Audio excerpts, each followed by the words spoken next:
Okay बेटा, last class में हम लोगों ने स्पेसिफिक हीट वगैरह डिस्कस करा था, राइट? उसके बेसिस पर हमारे पास कुछ क्वेश्चंस भी थे। आज भी एक आध क्वेश्चन तो है ही, उसके बाद छोटा सा कॉन्सेप्ट है जो हमारे पास रह गया है कि वो एक तो जो मेजॉरिटी ऑफ द कॉन्सेप्ट्स है वो हम लोग फिजिक्स के स्टेट ऑफ मैटर में कर चुके हैं, और जो एक इंट्रोडक्शन पार्ट है वो basically kinetic theory of gases का पार्ट है, तो स्किप तो करेंगे नहीं कुछ भी। यहाँ पे मैं आपको इंट्रोडक्शन दे दूंगा कि कैसे करना है। मेजर जो सारा पूरा डेरिवेशन वगैरह है वो सारे हम लोग किसमें करेंगे? काइनेटिक थ्योरी ऑफ गैसेस यानी किसके लिए चैप्टर है, बट मैं आपको इंट्रोड्यूस जरूर करा दूंगा कि यहाँ पे किस तरीके से क्या होती है। उससे पहले हमारे पास जो है एक क्वेश्चन है, छोटा सा अच्छा क्वेश्चन है। इसमें कह रहा है कि आपके पास एक पीवी ग्राफ दिया है और सिस्टम की जो इंटरनल एनर्जी है वो इनिशियली कितने रखी है? 400 मिली जूल एट स्टेट सी, यानी कि इस पॉइंट पर उसकी जो इंटरनल एनर्जी है वो हमारे पास कितनी है? 400 मिली जूल। यू आपको प्रोवाइड कर दिया, राइट? सो इसने पूछा है आपको, फर्स्ट बताइए internal energy of the system if the heat is given to system during BC is 50 millijoule. यानी कि जब आप यहाँ से यहाँ तक गए तो इसमें जो आपको हीट दी है सिस्टम, यहाँ से जाते मतलब बी से सी तक जाते वक्त जो आपको हीट दी है वो कितनी दे रखी है? 50 दे रखी है। तो आपको बताना है कि इंटरनल एनर्जी कितना होगा एट पॉइंट बी है, वैसे internal energy of system at point B, ठीक है? तो ये आपको बी पे आपको क्या निकालनी है? एट बी हीट निकालनी है। तो कैसे निकालेंगे? देखिए बेटा, पहले तो हम लोग निकाल लेते हैं बीसी ग्राफ का एरिया, क्योंकि भाई हमें वर्डन मिल जाएगा ना। बीसी ग्राफ के अंदर जितना भी एरिया आ रहा होगा, देखो बी पॉइंट हमारे पास कहां पर है? 70 पे आ रहा है। ये कुछ ग्राफ ऐसा है कि ये ए वाला जो है 50 पर है, ठीक है? जिसको समझ नहीं आया वो बता देता हूं। बी वाला जो है 70 पर है। सर इसका आंसर 350 था। 350 देखना पड़ेगा बेटा, देख लेना, कह ही रहा हूं सॉरी, ठीक है? सी वाला 20 पर है, डी वाला 6 पर है और सी वाला 2 पर है इधर। चलिए अब शुरू करते हैं। पहले मैं निकालता हूं एरिया अंडर बीसी ग्राफ। लो क्या मिलेगा? तो पी और बी का कर्व है तो वर्डन मिल जाएगा। तो बीसी का एरिया कितना निकालूंगा? 70 माइनस 20। भाई ऐसे तो करूंगा ना, ये तो पता ही तुम लोगों को। तो आपके पास आ जाएगा 70 माइनस 20, राइट? ये वॉल्यूम है। वॉल्यूम को मीटर क्यूब में कन्वर्ट करने के 10 की पावर माइनस 3 की मल्टीप्लाई करते हैं, हम लोग सीख चुके हैं। तो इंटू 10 की पावर माइनस 3 मीटर क्यूब हो गया, ठीक है? ये तो आ गया आपके पास, क्या आ गया? वॉल्यूम। और हमारे पास वर्डन क्या होता है? P into we. P कितना है यहाँ से यहाँ तक का? 0 से लेकर 2, तो इंटू 2 न्यूटन पर मीटर स्क्वायर आ जाएगा। चलिए अब इसको सॉल्व करता हूँ। 50 इंटू, ये तो यूनिट है बस, 2 100 आ गया। 100 × 10 की पावर माइनस 3, ये तो 50 आएगा, 10 की पावर माइनस 3 हो गया, तो 100 मिली जूल आ गया बेसिकली, राइट? राइट, समझ में आ रहा है इतना? अब ये जो वर्डन था बी से सी तक अगर आप देखेंगे तो ये हमारे पास कंप्रेशन था, ये वॉल्यूम कम हो रहा है, इसका मतलब वर्डन मेरे पास क्या है? ये नेगेटिव का हो जाएगा। और दूसरा रीजन क्या है? एंटी क्लॉकवाइज जा रहा है। आप कोई से भी स्टेटमेंट से देख सकते हैं, राइट? इतनी चीज समझ में आ रही है? अच्छा, अब आप लोगों को स्टेटमेंट में पहला फॉर्मूला पता होना चाहिए, u = q - w, या फिर यहाँ पे तो हमारे पास अलग होगा ना, q = u + w। ये हमारे पास है। हाँ बेटा, अब मैं लिख देता हूँ। अब इसको आपको मैं डेल्टा बता देता हूँ। अब डेल्टा का मतलब क्या था? फाइनल माइनस इनिशियल था। डेल्टा यू का मतलब क्या था? Final minus initial. तो Q = Q इसने दे रखा था कितने आपको सप्लाई करेगी? 50। बेटा यहाँ पे डाल दिया वैल्यू, अपने आप आंसर आ जाएगा 50। डेल्टा यू को यहाँ पे डाल दीजिए, UC - UB + W। W आपके पास कितना है? -100, तो यहाँ पे डाल दीजिए 50 = UC आपको प्रोवाइडेड था, देखो इंटरनल एनर्जी सिस्टम पे कितने रखी थी? 400 दे रखी थी, तो 400 माइनस UB आपको निकालना था, प्लस माइनस माइनस हो जाएगा 100 जूल, ठीक है? तो मेरे हिसाब से 400 में से 100 गया, 50 = 400 में से 100 माइनस ही हो जाएगा, minus UB 300 minus UB, right? तो UB = 250 आ गया, 250 मिली जूल, राइट? दोनों माइनस के हो जाएंगे तो माइनस माइनस कट जाएगा, UB = माइनस का 250। पता नहीं क्यों ऐसे लिख रहा हूँ, समझ में आ गया? अभी लिख रहा हूँ ऐसे, वो उधर था ना, हाथ उल्टा पड़ रहा था। समझ में आ गया इतना? यहाँ तो कोई प्रॉब्लम नहीं है बेटा। अच्छा, अभी आपसे ये चीज तो आपको समझ में आ गई, इंटरनल सिस्टम एट बी, ठीक है? Work done by system and heat supply to it when it is taken from C to B via path CDAB। अब आप C to B लेके गए हो वाया पाथ CDAB, यहाँ से ऐसे जा रहे हैं, राइट? ठीक है, यानी कि अब आपको निकालना है वर्क डन इन CDAB। अब देखो बेटा, C से D पर जा रहे हैं तो वॉल्यूम कांस्टेंट है, वॉल्यूम कांस्टेंट पे हमारे पास क्या हो जाएगा? वर्क 0। D से A पर जा रहे थे तो हमारे पास वर्क डन कैसा हो जाएगा? 30। कांस्टेंट प्रेशर का है, प्रेशर कांस्टेंट रहता है, तो प्रेशर कांस्टेंट पे हमारे पास वर्क का फॉर्मूला क्या बताया था मैंने आप लोगों को? W = P VF minus VI। P into V बताया था मैंने, हाँ। तो यहाँ पे VF माइनस VI जो हमारे पास आएगा वो कितना आ जाएगा 50 माइनस P डेल्टा V करेंगे ना कि W के लिए 0 plus P times of delta V। अब P कितना है आपके पास 6 इंटू V2 माइनस V1 कितना है 50 माइनस वो है ना 50 माइनस 20 P डेल्टा V आ गया यहाँ तक, ठीक है। अच्छा C ये हो गया, ये हो गया। अब यहाँ से यहाँ तक के लिए निकालो। देखो ये वाला वर्डन कैलकुलेट नहीं करेंगे अब BC का, क्योंकि CDAB बोला है, तो अब ये वाला वर्डन करने पड़ेगा और इस वाले वर्डन से आपके निकालेंगे। और एरिया 1/2 बेस इनटू हाइट निकाल दो, क्योंकि PV कर्व है, अब कौन सा स्ट्रेट थोड़ी है, तो प्लस 1/2 बेस कितना है आपके पास 70 माइनस 50 यानी कि 20 1/2 बेस इनटू हाइट कितनी है बेटा 2 से लेकर 6 तक, हाँ तो कितना हो जाएगा 6 4 माइनस 2, माइनस 4। तो ये ऊपर से नीचे आ रहा है ना बेटा, ओके ओके ओके 4 तो 6 माइनस 2 यहाँ से समझ में आ गया। तो ये कितना आ गया 50 minus 20 30 into 30 180 plus 1/2 into 20 into 4, तो ये कितना कट जाएगा 10 40, तो 220 आ जाएगा आपके पास, मिली जूल में आएगा सब कुछ। Okay sir. समझ में आया, यस सर। वर्णन समझ में आ गया। अभी क्या पूछा था इसने और क्या एक हीट भी पूछा है बेटा, अभी हीट भी पूछा है। फाइंड द वर्णन system and heat supplied to it.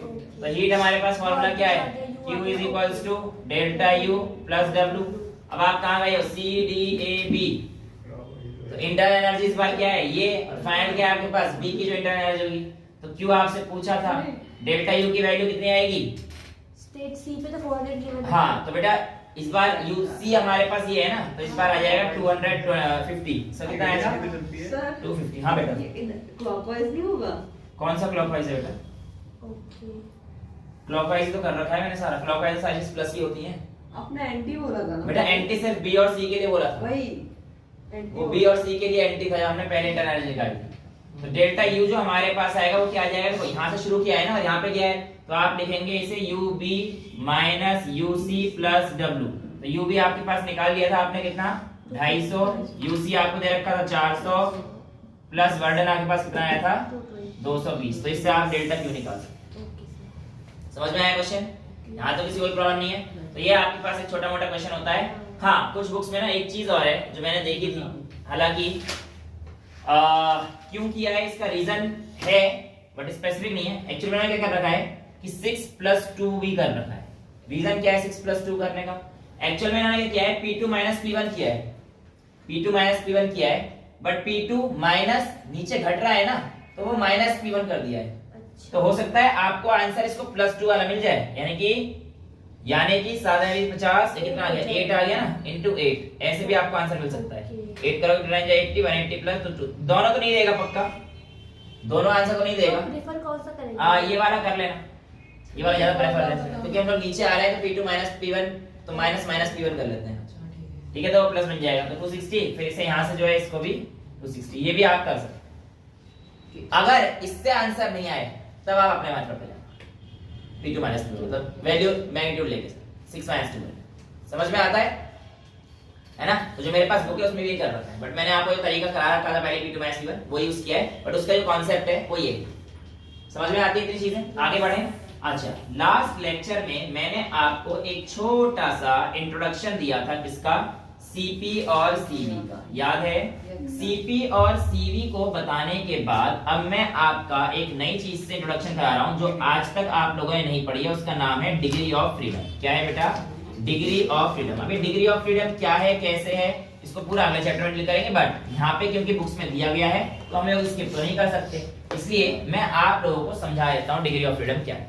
बेटा डिग्री ऑफ फ्रीडम जनरली तो गैसेस के लिए होती है, और ये वो पोर्शन है या एक ऐसा फ्रीडम है जिसमें आपका gas it is allowed to move, मतलब आपका गैस कितने डायरेक्शन में कितने तरीके से मूव करने के लिए अलाउड है, वो उसकी डिग्री ऑफ फ्रीडम होती है। तो ऐसे भी होता है, ऐसे भी नहीं होता है, उसकी कुछ वैल्यूज होती हैं और उसकी आपको वैल्यूज जनरली याद रखनी पड़ेंगी इस टॉपिक के लिए, बाकी वहां पे हम लोग डिराइव करेंगे। तो हाँ वही गैस को 3 4 रोक- 5 जैसे भी आती हैं। हाँ बेटा हम गैस को रोक तो सकते हैं। नहीं रोकते नहीं, वो कितना है उसमें, जब जैसे कि मोनो एटॉमिक गैस है कोई भी हीलियम। अब ये मोनो एटॉमिक की मतलब बस एक इस लाइन में जा सकता है, एक Vx में जा सकता है, एक Vy में जा सकता है, एक Vz में जा सकता है, मतलब X plane, Y plane, Z plane. तो इसके पास सिर्फ 3 डिग्री ऑफ फ्रीडम होंगी।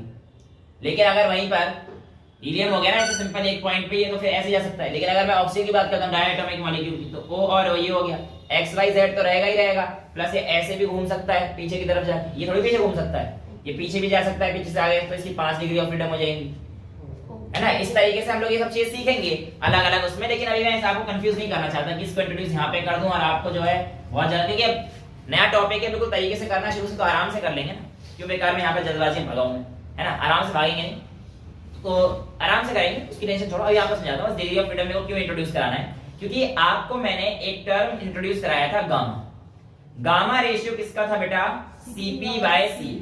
Cp क्या था? Specific heat at constant pressure, और Cv क्या था हमारे पास? Specific heat at constant volume. यहां तक तो किसी को कोई दिक्कत नहीं है। अब आपके पास जो अगला टॉपिक है वो है specific heat of gas at constant values, specific heat of gas at constant volume for degree of freedom. यहां पे ये टॉपिक दे रखा है, या in terms of degree of freedom. For degree of freedom लिखना है, इन terms of degree of freedom, ये आपको लिखना है, ठीक है।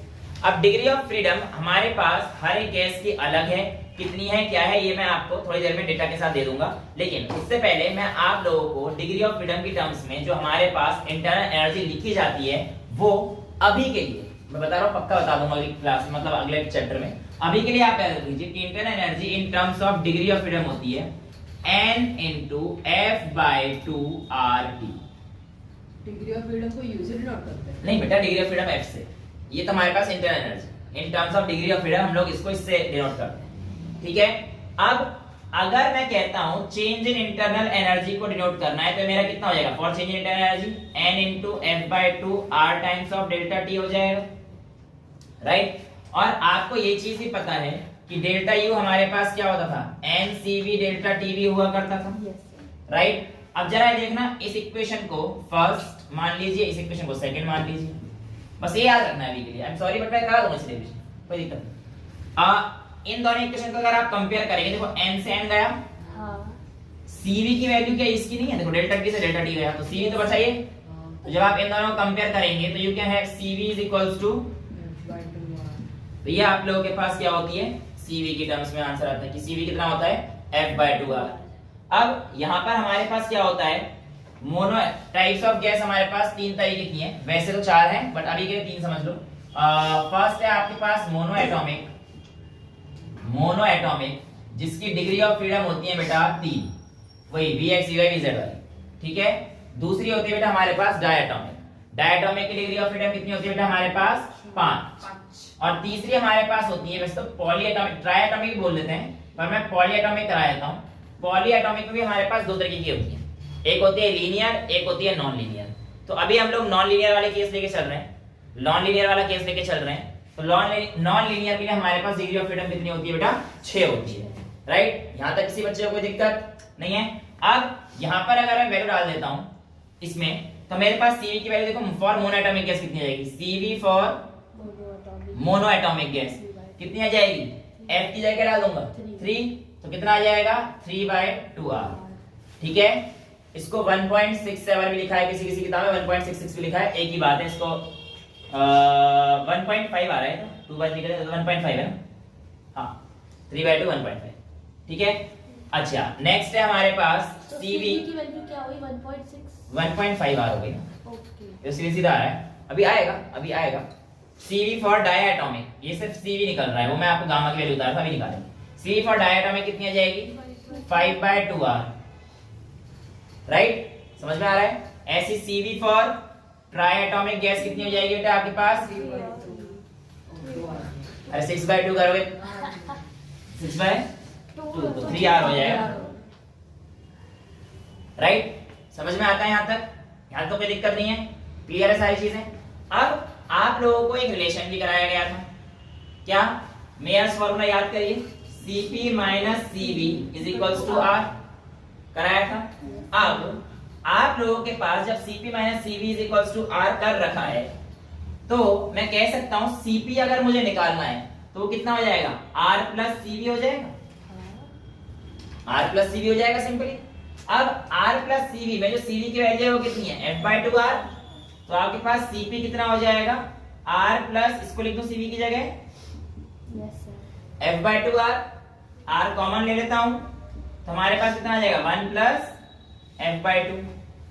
ओके समझ में आ रही है बातें, कोई प्रॉब्लम तो नहीं है। बस यहाँ पे बस simple CP R plus CV डाल दिया, CV की वैल्यू डाल दी, और F तो आपने निकाल ही रखा है हर चीज के लिए, मोनोएटॉमिक डायटॉमिक ट्राइटॉमिक की मैंने F की वैल्यू आपको गिवन दे रखी है, तो यहाँ पे डालते रहो। अब CP फॉर मोनोएटॉमिक वैल्यू कितनी आ जाएगी R इंटू 1 प्लस, यहाँ पे F की वैल्यू कितनी है 3/2, तो कितना आ जाएगा 2L से मिलोगे 2 प्लस 3 5/2 आ जाएगा, यहाँ पे 1L से लेंगे तो 2L से आ जाएगा ना 5/2 आ गया ना। CP फॉर मोनोएटॉमिक गैस 5/2 आया, किसी को कोई दिक्कत। सिमिलरली CP फॉर ये मोनोएटॉमिक के लिए, डायटॉमिक के लिए कितना हो जाएगा R बाहर, ये 5/2 आ 1 प्लस 5/2 आ जाएगा बेटा, तो ये कितना आ गया 2 इधर 2 प्लस 5 7/2 R। सिमिलरली आपके पास CP फॉर कौन सी गैस के लिए ट्राइटॉमिक R प्लस 1 प्लस 6/2 यानी कि 4R आ गया। यस सर यहाँ तक किसी को कोई दिक्कत नहीं। अब जो एक इंपॉर्टेंट रिलेशनशिप आता है वो हमारे पास, वैसे तो यही आता है सर पॉलीएटॉमिक नॉन लीनियर भी हाँ। सर, और ट्राइएटॉमिक भी। हाँ बेटा, पॉलीएटॉमिक में ट्राई टेट्रा पेंटा सब आ जाएंगे, अच्छा जितने भी होंगे उस समय क्या तो मतलब। लीनियर का चक्कर लीनियर केस आपको काइनेटिक थ्योरी में कराऊंगा, उसमें दो चीजें अलग बदल जाती हैं, चेंज होंगी। लीनियर और नॉन लीनियर के लिए केस अलग होता है, ठीक है। जैसे कि आपका BeCl2 है, ये भी तो हमारे पास जो है लीनियर मॉलिक्यूल हो गया, ये ट्राइएटॉमिक है, 3 एटम्स है ना, ट्राइएटॉमिक हो गया।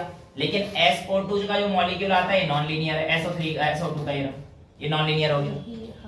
तो ये इनके केस अलग अलग बनते हैं, बट मैं आपको अभी यहाँ पे जाने नहीं दूंगा क्योंकि हम टॉपिक से भटक जाएंगे, वो काइनेटिक थ्योरी में पढ़ेंगे, राइट। तो अभी मेरे को ये समझाने की जरूरत है इसलिए क्योंकि आपके ना गामा भी इंट्रोड्यूस होने वाला है, गामा पीवी की power gamma is equal to से क्वेश्चन थोड़े से टफ भी होते हैं, हम लोग कर लेंगे। यहाँ तक समझ में आ रहा है ना, अगर इसमें दिक्कत नहीं है, बेसिक से चल रहा है तो कोई दिक्कत नहीं आएगी, यहाँ तक चीजें क्लियर है। अब हमें पता था कि जो गामा की वैल्यू है वो क्या आती थी हमारे पास CP/CV आती थी, ये तो हम लोग देख चुके थे, एडियाबैटिक कांस्टेंट जो हमने निकाला था लास्ट क्लास में। CP की वैल्यू आप लोगों को क्या निकाली है R into 1 plus F/2 upon में CV की वैल्यू क्या निकाली है हम लोगों ने F/2R, ठीक है। तो मेरे हिसाब से R से R कट जाएगा, 1 प्लस F/2 अपॉन F/2 करोगे, ये सारी वैल्यूज करके आप लोग मोनोएटॉमिक डायटॉमिक ट्राइएटॉमिक की गामा की वैल्यू निकाल लोगे। हाँ सर हम यही करेंगे बेटा, ऐसे मत करना, ये तो बस मैंने आपको रिलेशन बताया कि कैसे करना है। मतलब R से R गया तो भी 1 प्लस, ये अगर पूछ ले तो 1 plus F/2 upon F/2 solve करके जो वैल्यू आएगी वो निकालना है। बट आपको जब CP और CV निकाल चुके हो तो सब निकाल दो, देखो आप कैसे। Gamma for monoatomic gas, CP की वैल्यू क्या आई थी मोनोएटॉमिक के लिए 5/2, CV की वैल्यू क्या आई थी 3/2, तो अपॉन में 3/2 यानी कि इनटू 3/2, तो क्या हो गया 2 से 2 गया, कितना आया 5/3 यानी कि 1.66, किसी को 1.7। समझ में आया? या ये भी सही है, मैं मना थोड़ी कर रहा हूं इसको मेरे बच्चा, ये भी सही है।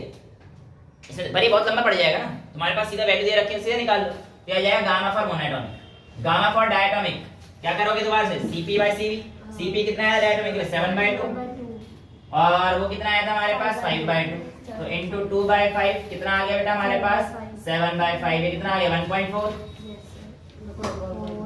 बेटा CP/CV तो करना है, जो वैल्यू निकाली है इसकी वैल्यू निकाल दो, इसमें बताना क्या है। CP और CV की वैल्यू निकालने से खाली पूरी डिटेल में, उसके बाद CP अपॉन CV का रेशियो निकालना है बस, ठीक है। तीसरा समझ लेते हैं, गामा फॉर पॉलीएटॉमिक, गामा का CP कितना था 4R, गामा का CV कितना था 3R, R से R गया तो कितना आ गया 4/3 यानी कि 1.33, वो मैं इसकी बात कर रहा था 1.33 है ना, वो गामा एक्चुअली यहाँ से है, वो यहाँ पे CP का रेशियो 1.5 सीधी सीधी रेशियो, समझ में आती है? यहाँ तक किसी को कोई दिक्कत? क्लियर है सारी बातें, कोई प्रॉब्लम तो नहीं है? अब आपको इतनी बातें अगर क्लियर है तो इसको मिटा दो, कोई दिक्कत तो नहीं है, हैं? अरे बेटा ऐसा हो जाएगा। अच्छा मैं ये वाला मिटा सकता हूँ, बीच वाला सबसे पहले करा रहा हूँ। अब क्या है ना, आपको नोट करने का भी टाइम मिलेगा फिर ना, वो चीजें इतनी करा नहीं पाएंगे हम जितनी करानी होती हैं। मैं चाहता हूँ करें सब कुछ, और उसके लिए फिर क्लास 3 घंटे की पहुंच जाएगी, 1.5 की जगह। चलिए शुरू करते हैं आगे। आपसे कहता है इंटरनल एनर्जी बताइए in terms of gamma and all, या in terms of adiabatic constant internal energy को आप कैसे डिस्क्राइब करेंगे, राइट। तो आपके पास इंटरनल एनर्जी का फॉर्मूला हुआ करता था U is equals to NCV times delta T हुआ करता था, राइट, यहां तक तो कोई दिक्कत नहीं है। अच्छा, अगर इतनी चीज आपको पता है तो आपको ये भी पता रहना चाहिए कि गामा की वैल्यू हमारे पास क्या है, Cp बाय Cv। तो आप Cp को क्या लिख सकते हो, Cv टाइम्स ऑफ गामा लिखा जा सकता है। सीधी सीधी बात है, मल्टीप्लाई तो कर ही सकते हैं, इसमें कोई प्रॉब्लम थोड़ी आएगी। ब्लर तो नहीं हो रही? ठीक है बेटा, यहां का नहीं दिखा था, नीचे का दिख रहा है। ठीक है, ऐसे बता दिया करो जो चीज ना दिखे। अच्छा देखो इधर, अब हमारे पास जो एक और वैल्यू है वो हमारे पास क्या है, Cp minus Cv is equals to R, right. और अभी मैंने आपको यहाँ पे करेक्शन लिख के दिखाया था, Cp by Cv is equals to gamma. तो I can write Cp as gamma times of Cv। आपको दिख रहा है ना बेटा? Thank you. अब यहाँ पे बेटा Cp को इन टर्म्स ऑफ Cv और गामा में लिखता हूं, तो मेरे पास आ जाएगा Cv into gamma minus Cv is equals to R। चलेगा, कोई दिक्कत तो नहीं। यहां से Cv कॉमन ले लीजिए, क्या आ जाएगा, gamma minus 1 is equals to R। तो आपके पास Cv की वैल्यू कितनी आ जाएगी बेटा, R अपॉन गामा माइनस 1। चलेगा। इसके अलावा Cp की वैल्यू कितनी आ जाएगी, gamma R upon gamma minus 1। क्यों? क्योंकि भैया हमारे पास Cp की वैल्यू क्या है, gamma times of Cv। Cv की ये वैल्यू, इसमें गामा की मल्टीप्लाई कर दूंगा तो मेरे पास Cp आ जाएगा, राइट। अच्छा, अब ये वाली जो वैल्यू है इसका यूज कर लेते हैं हम लोग। Delta U is equals to n Cv delta t। ठीक है, डेल्टा U पहले मैं U निकाल लेता हूं, U is equals to n Cv t। Delta t का वैल्यू डेल्टा U निकालूंगा, पर U के तो नॉर्मल ही आ जाएगा ना। ठीक है, अब Cv की वैल्यू क्या है, R अपॉन गामा माइनस 1। तो U is equals to n into Cv की जगह पर क्या डाल सकता हूं मैं, R upon gamma minus 1 into t डाल सकता हूं। nRT को किसकी टर्म से लिख सकता हूं मैं, PV, क्योंकि PV इज इक्वल्स टू क्या होता है बेटा, nRT। तो यहाँ पे डाल दीजिए, U की वैल्यू कितनी आ जाएगी, PV। nRT की क्या डाल सकता हूं, PV बाय गामा माइनस 1। चलेगा, कोई दिक्कत तो नहीं है। अच्छा, अब चेंज इन इंटरनल एनर्जी डालूंगा तो हमारे पास क्या हो जाएगा वैसा, बेसिकली PV की जगह पर मैं nRT भी तो लिख सकता था ना। तो nRT की जगह इस चीज को मैं डेल्टा U की टर्म से लिखता हूं, तो बेटा डेल्टा U की जगह आ जाएगा nR delta t, nR delta t by gamma minus 1। अब डेल्टा t का मतलब क्या है, T2 माइनस T1। भाई सीधी सीधी बात है, डेल्टा t का मतलब क्या है, T2 माइनस T1। और इसको अगर मैं इसकी टर्म से लिखूंगा तो मेरे पास ये कांस्टेंट है ना, इसका मतलब क्या है कि PV अपॉन गामा माइनस 1 ये कांस्टेंट है। इसका मतलब ये रहता है कि तो कांस्टेंट ही रहने वाला है। तो इसको आप क्या लिख सकते हो, P1V1 minus P2V2। Delta t है ना, डेल्टा t को T2 माइनस T1 लिखना है, तो बेसिकली आएगा तो यहीं से ही nRT1 माइनस nRT2। तो nR डेल्टा t आया तो यहीं से है ना, PV देखो ऐसे लिख सकता हूं, यहां पे लिख दूं, ये देखो P1 को लिख सकता हूं nRT1, क्योंकि n constant R constant. P2V2 को लिख सकता हूं मैं nRT2, ये तो लिख सकता हूं। तो यहां पे nR कौन आएगा, T1 माइनस T2 लिखो तो आएगा डेल्टा t। ये वैल्यू निकाल देगा ना बस यहां से। तो P1V ये डेल्टा ये किसकी वैल्यू आ जाएगी, delta U is equals to P1V1 minus P2V2 upon gamma minus 1। इस तरीके से आप लोगों से छोटे मोटे सवाल पूछे जाते हैं कि भैया आप लोगों के पास ये कहानी किस तरीके से कराई जाती है। समझ में आती है इतनी बातें कि delta U in terms of gamma आप लोग कैसे लिखेंगे। तो आपके पास आपका आंसर आ गया P1V1 minus P2V2 upon gamma minus 1। जो भी वैल्यू बड़ी है उसके हिसाब से आप लोग सारी चीजें डाल देंगे। यहां तक किसी बच्चे को कोई दिक्कत? अच्छा हाँ, कोई डाउट? कौन सा वाला बेटा?